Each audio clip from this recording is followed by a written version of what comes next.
Chercheurs et chercheuses de vérité, salam alaikum. Je fais une nouvelle vidéo et je vous dis tout d'abord Ramadan Mubarak Saïd, bon Ramadan pour ceux qui le font. Et je vais un peu discuter, bon, il y aura peut-être pas beaucoup de versets, mais il y aura des informations importantes dans cette vidéo. Tout d'abord, j'aimerais dire que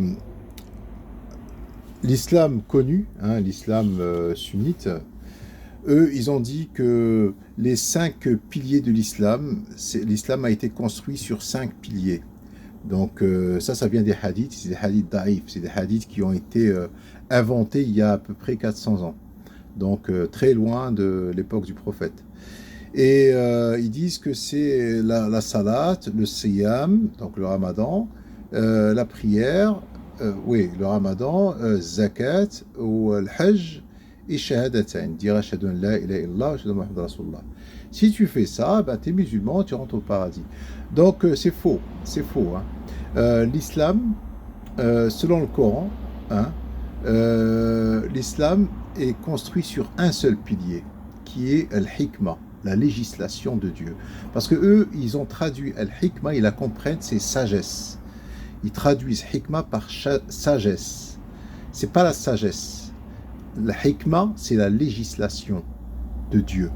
C'est-à-dire que quand vous regardez dans Surat Isra, du 23 au 39, Allah il te dit à la fin, il te dit ne fais pas ci, ne fais pas ça, n'associe pas Allah, sois bon avec tes parents. C'est la même hikmah que Allah a dit aux juifs et aux chrétiens, hein, dans toutes les religions monothéistes, hein, toutes les religions que Dieu, tous les prophètes disaient la même chose. Hein.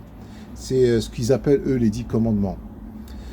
Tout cela, alors à la fin il te dit tout cela fait partie de ce que ton Seigneur t'a assigné comme législation. Eux, ils l'ont traduit comme sagesse.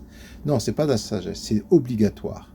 C'est ça la différence entre ce qu'ils appellent les piliers, qu'ils ont rendu obligatoire pour être un musulman. Non, pour être obligatoire, ce qui est obligatoire pour être un musulman, c'est la législation. Tu es obligé de obéir à cette législation pour être un musulman. La prière, par exemple, Allah il te dit Kutiba alaykum siyam. Allah Kutiba alaykum siyam pour le jeûne. C'est une prescription.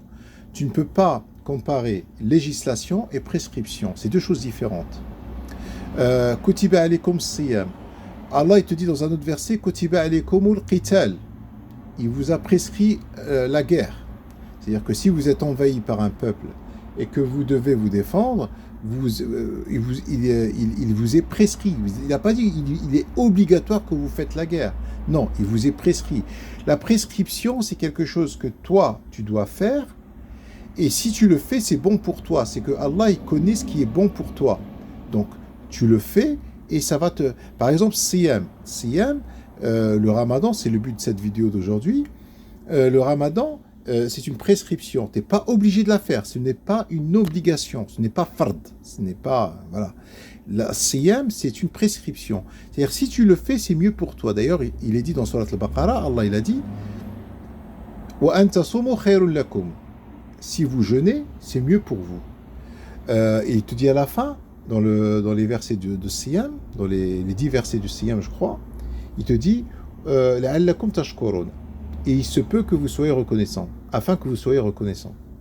Donc, as-siyam, le jeûne, il est connu aujourd'hui, même les laïcs, ils font des jeûnes. Hein. Moi, je suis en ce moment en jeûne, hein. Ça fait 20 jours, je n'ai pas mangé du tout, rien. Il y a des laïcs qui font des jeûnes, et ils le font pour... Bon, attention, hein, je ne jeûne pas parce que je suis laïque, moi je le fais pour d'autres raisons, hein. J'ai des raisons personnelles, on va dire. C'est pas religieux, c'est autre chose. C'est aussi pour soutenir le peuple palestinien, ressentir leur douleur, et comme je ne peux pas combattre à leur côté, je ne peux pas les aider, eh ben, je veux vivre le même état d'esprit qu'eux, la même douleur qu'eux. Donc moi mon but c'est d'aller à 30 jours de jeûne. C'est-à-dire là je me sens bien, j'ai perdu 15 kilos, tout va bien. Alors, et je fais l'expérience, il est vrai qu'en ne pas mangeant pendant 20 jours, moi je fais le jeûne extrême, ce qu'on peut appeler le jeûne extrême, hein, au niveau spirituel, tu es plus apte à te connecter avec Dieu. C'est-à-dire que ton corps est purifié et ton esprit aussi. Donc tu te rapproches de Dieu, tu deviens plus réceptif au message de Dieu. Un message de Dieu. Et si Dieu nous a prescrit le Ramadan, un mois de Ramadan, c'est pour que nous soyons pieux. Hein, c'est pour la piété et aussi pour notre santé. Parce qu'il dit dans un autre verset, mangez et buvez, koulou wa sharabu, voilà tous ces faux. Buvez et mangez et ne gaspillez pas. C'est pas ne gaspillez pas, n'allez pas dans l'excès. N'allez pas dans l'excès. Donc, le but de cette vidéo, c'est de différencier entre les piliers de l'islam connus dans l'islam général, hein, l'islam sunnite. Il n'y a pas 5 piliers, il n'y a qu'un seul pilier qui est la législation de Dieu. Les autres prescriptions, qui est la salat, as-siyam, la guerre, faire la guerre, tout ça, Allah nous les a prescrits. C'est comme un médecin, hein.